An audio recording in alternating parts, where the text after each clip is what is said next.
Hello YouTube, and welcome to a DBTGamer special. DBTGamer here. I am in London for the next few days. I'm going to London ConiCon. I'm going to be doing a little video each day explaining what I bought and also talk about like the costumes that I wore. Today I am cosplaying as Ness. I've got a hat, strappy top, a Franklin badge so I don't get hurt by lightning bolts. Hopefully there'll be no lightning bolts because that would hurt. Mr. Statham badge.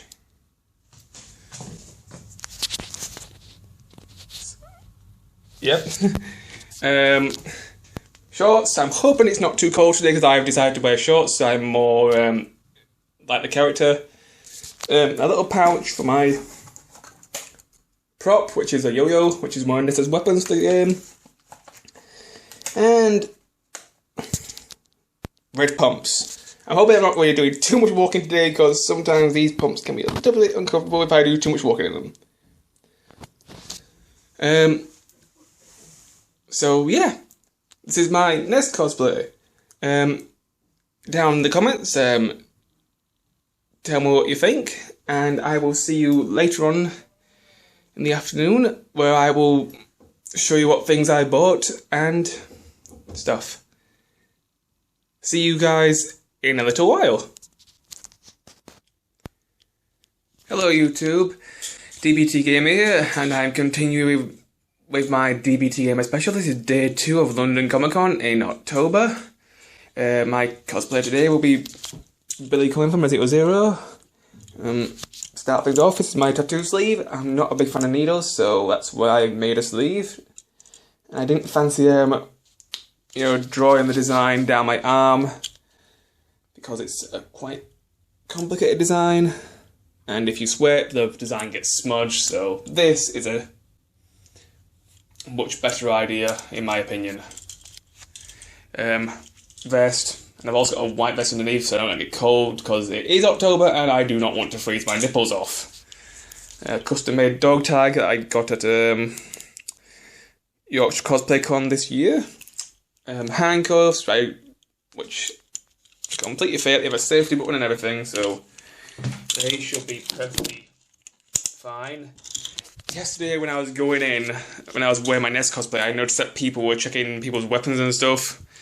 I have got the odd thing that is weapon-esque, I would say, but hopefully they won't take it off me. Anyway. Jeans and just sturdy trainers. Just a pouch in case I need it.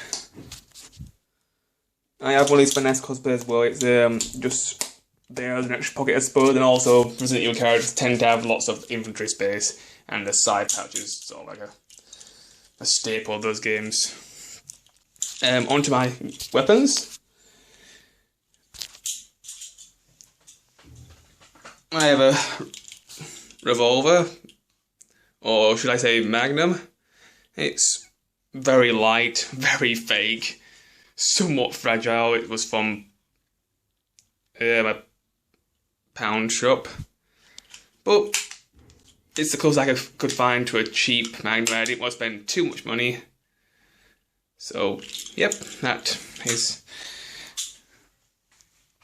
somewhat accurate, and this is what I bought yesterday at the actual convention itself because recently I had a small accident with one of my props for my cosplays. I bought a black BB gun from a local shop in Wakefield. It was priced under a £5, I believe, and the sliding mechanism where you cock the gun broke within less than, I'm going to say, 30 actual use of the gun, which I have to say is very poor. Okay, it was under a £5, so I understand that, but still, less than 30, cocks and shoots and just playing around and see how it worked is very poor in my opinion. So yesterday I bought a new BB gun, which is this thing here. This was £15. I'm hoping it's going to be a little bit more long lasting. It's just a standard pistol. All the Resident Evil characters, most of the time on them has a standard pistol.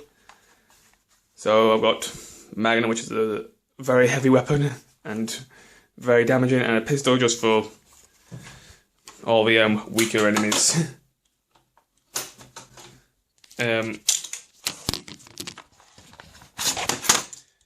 Gun itself has a magazine, so I can just play around, but the magazine is empty today, just in case the people who check weapons don't approve of it being loaded. Personally, if I was one of those guys, I wouldn't really approve of it being loaded. Slides in pretty easily. Button to release. And topic cocks. And makes a decent noise. So, yeah. Seems to work pretty well. I'm going to make a slight change to this video. Yesterday I said I would show my stuff that I bought every day.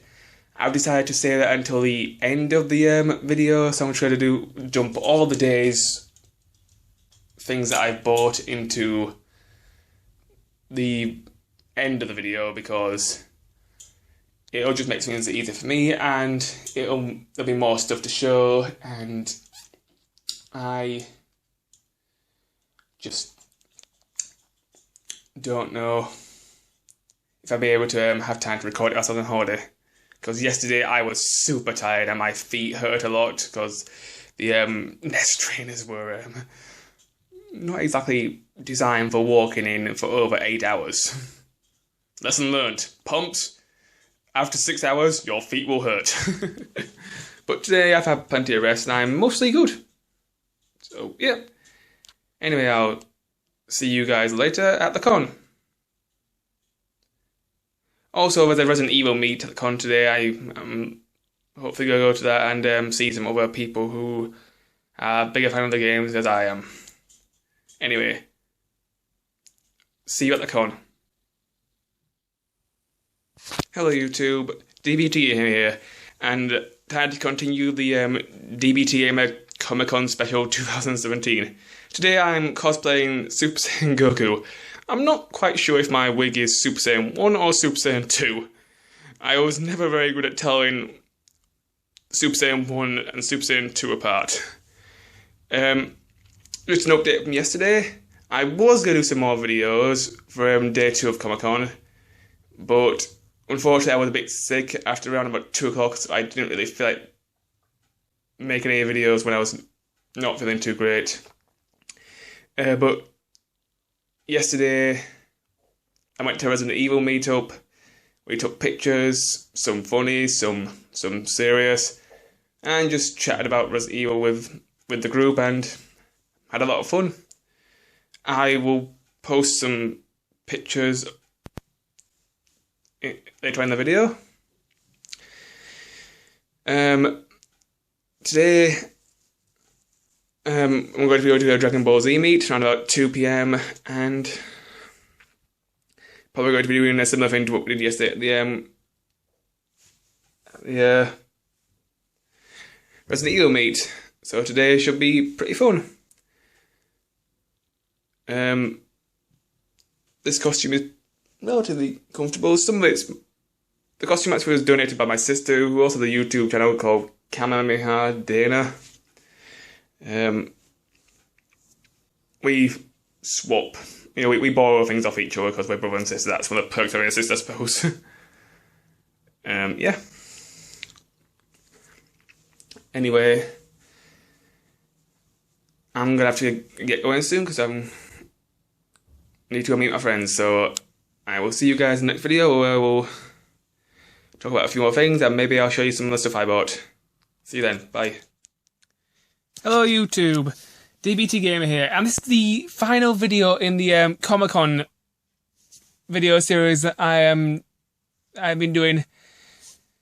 And in this part of the video, I'm gonna show a few things that I bought last year at Comic-Con and also this year. Why am I showing some last year things, you ask? Because my pile wasn't really that big and I wanted to make the video a little bit more interesting, so yeah. Anyway, on to stuff that I bought last year. These are all the things I can remember from last year.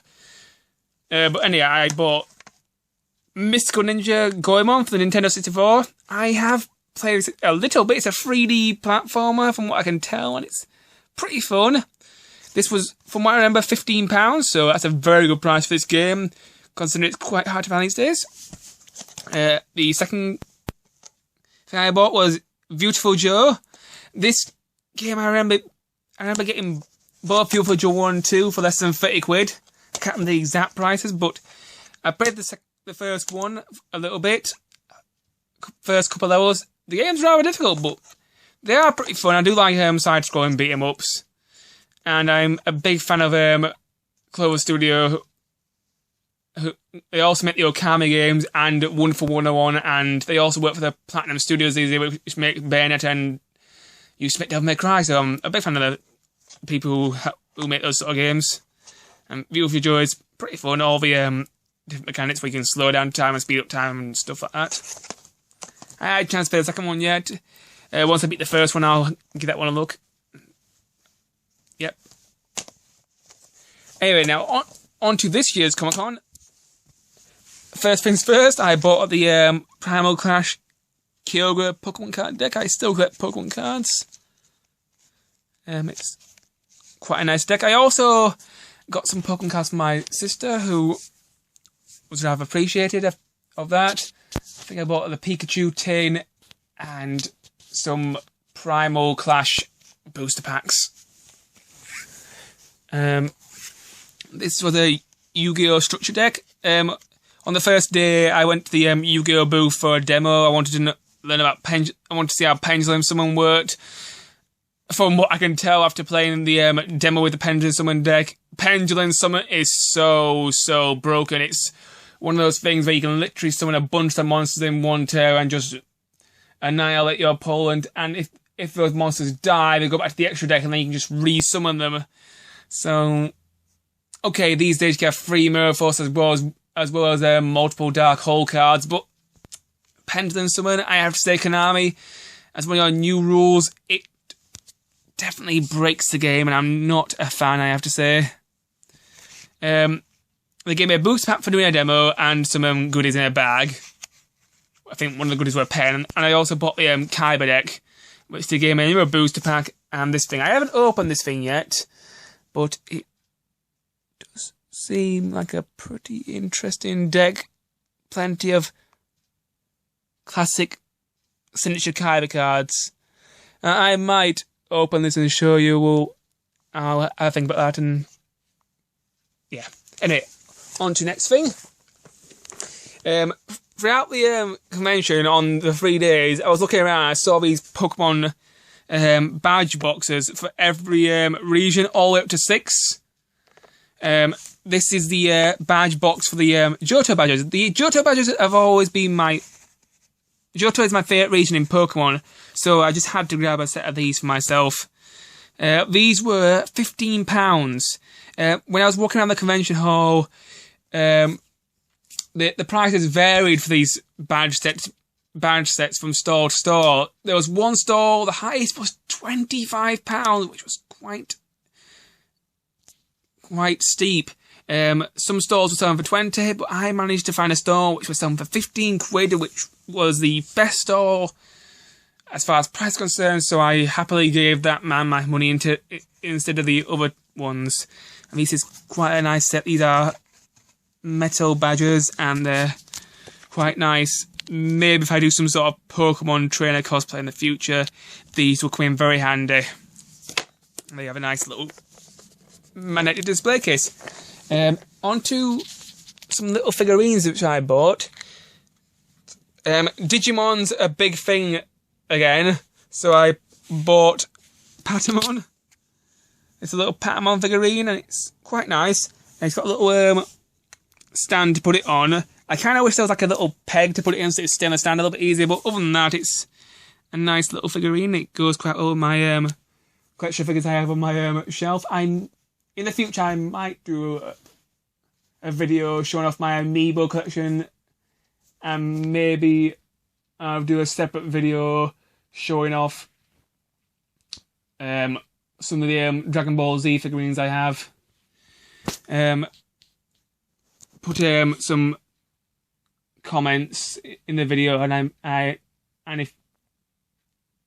if you want to see those, just let me know. But I'll probably do them anyway because I like to show my stuff off. Anyways, that's Patamon. The second Digimon figurine I bought was Terriermon. There he is. It's quite a nice figurine.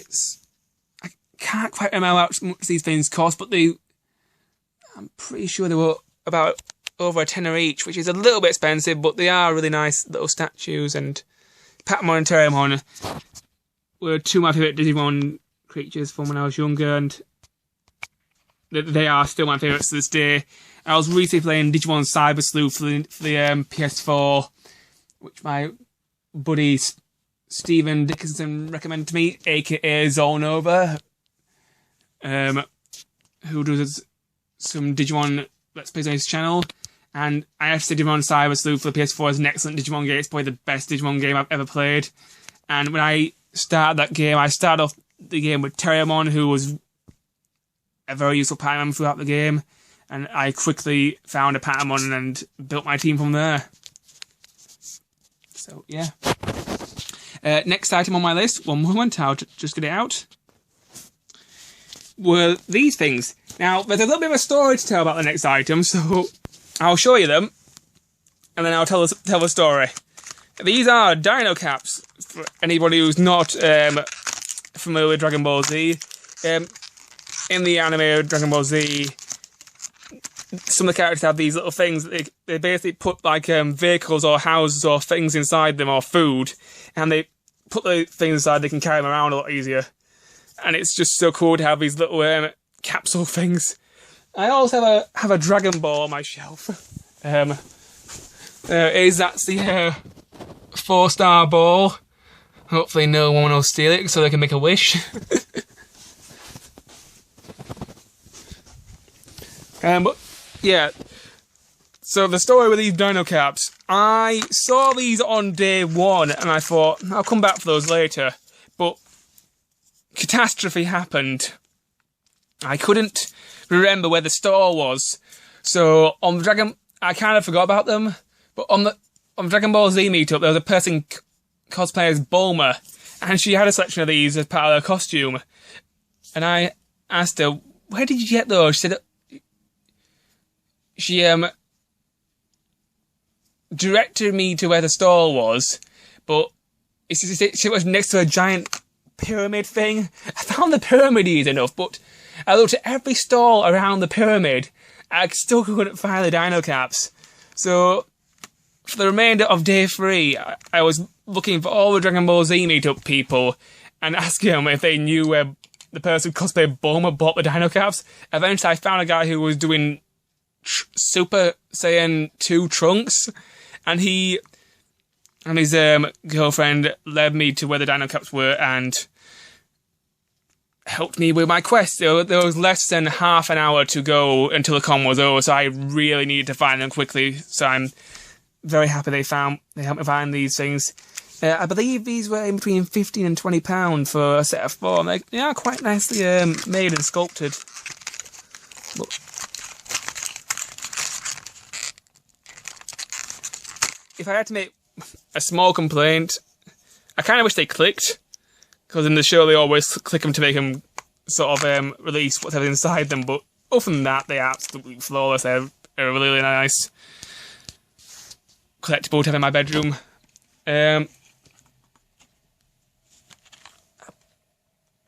Just trying to remember who made them. Capsule Cosmic is, I believe it's some sort of Japanese company. Yeah, there's a lot of Japanese writing, so yeah, but they are a quite nice thing to go with the Dragon Ball collection I have. Anyway, on to games that I bought this year. This year I bought Mystical Ninja Goemon 2. Now this was quite a find. I remember seeing this last year and I didn't grab it because it was really expensive, and I'm surprised it was still here this year. I thought someone would buy it, but I am certain it's the exact same cartridge because I have quite a good memory. It's almost, I suppose, what you call photographic memory or eidetic memory. But yeah, I'm pretty sure it's the exact same cartridge I saw last year. It was a little bit beat up. There was some pen marks, various markers on it. Bit of red there, and there was a bit of blue, but I managed to wipe the blue off and most of the red off. And the label's ripped. So since it was all drawn on and ripped, I managed to haggle this cartridge down from £45 to £40, which I am rather pleased myself because since it was, I don't always haggle, but it was worth haggling because it was in somewhat bad condition in my opinion. I mean, there wasn't a box of instructions, so it was just the cartridge. And I've played the game. I've played the first 2 or 3 levels. It's a sort of a 2.5D platformer, which is quite different from the predecessor game because that's a 3D sort of platformer. Sort of you scroll, you running sort of forward and you hit enemies and stuff like that. It's all in like 3D, whereas this is like a 2.5D side-scrolling platformer game. But they're both pretty interesting games. I'm hoping to get to play more of them in the future.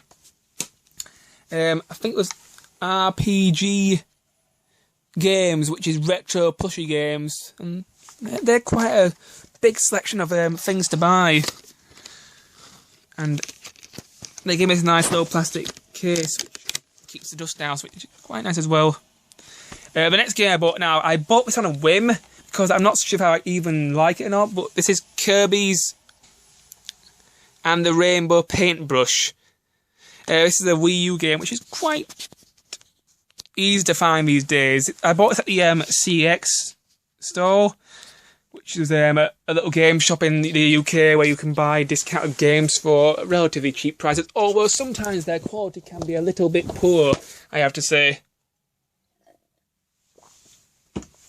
But they had quite a lot of games at ConiCon, so I had a good look and I found this one. It's in very good condition. Disc is not scratched at all, and it's got all the little inserts. There's no manual, but Wii U games don't have manual, so it is very nicely looked after. So yeah, I've beaten the first 2 worlds. It's not a bad game. It's a little bit different compared to the other Kirby games. You know, it's not your simple platform. You have to sort of control the Kirby with the stylus and draw little pathways so that he can get to where he needs to go, and then you touch him to do like a sort of spinning roll-out tackle attack. And if you collect enough stars, you can increase Kirby's size and do a more damaging attack. The bosses are actually pretty difficult. There's also a few transformations you can do. In the second world, I got transformed into a tank, which was a lot of fun, just killing everything in sight. Anyway, on to the next items. These are movies that I bought. The first one was the Dead Rising double pack. I bought this on DVD because I recently was replaying Dead Rising, the original, on the PlayStation 4. It recently got ported to PS4. Finally, Dead Rising 1 was an Xbox 360 exclusive for a very long time. They finally brought it to the PS4, which is very good because I used to have the Wii version, and that wasn't such a bad port, but it was nice to have the PS4 version, which had better graphics. The text was improved so you could actually see it properly, and it's just all around better than the Wii version because of all the there's more weapons and the malls got more space to explore, and whilst you're smashing over zombies' heads in. I haven't managed to watch these movies yet, but they do look rather interesting, and sometimes these video game movies can be quite funny as well, and some of the zombie effects can be quite good as well, so for like a 10 I thought, why not? Give it a whirl, see how this sort of thing stacks up. The next thing was quite a special thing. This is Howl's Moving Castle. There's a little story to go through as well. Quite recently on the internet, I was reading one day, the artist who drew a lot of the Studio Ghibli movies has recently died, and he drew and helped paint some of the cells for Howl's Moving Castle in the movie. He did a few other Ghibli films, but I can't remember which ones he did, but Howl's Moving Castle was one of his most famous ones. So I bought this DVD to commemorate him, and I have watched this once on the internet, and I remember it being quite enjoyable, and it is rather a good Ghibli film. I do have quite a large collection of anime on my shelf. Maybe one day I'll do a video about my anime collection.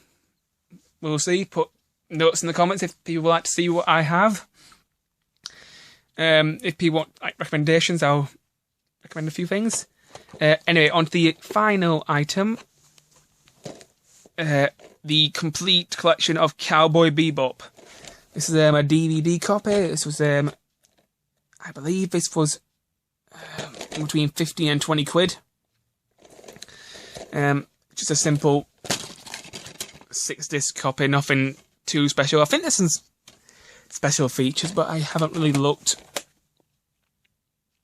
Yeah, it seems there's a few bonus like commentary and stuff like that.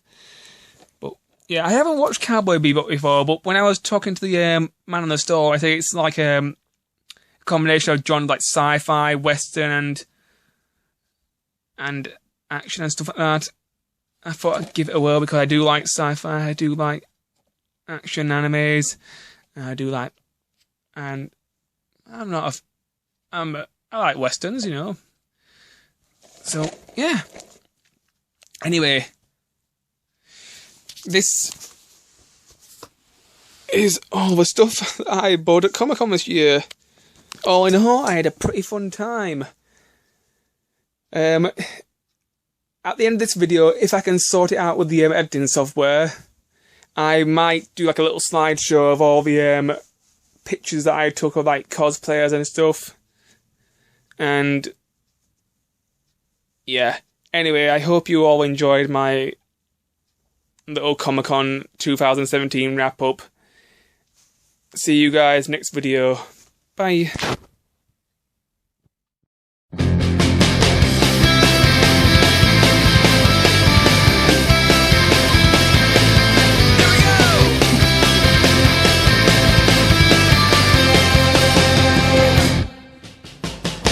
What's up, superstar? Looks like you're going far. Hey, look, it's Wonder Guy. Gonna make your plans and fly. Now what's up, Wonder Girl? You're gonna change the world.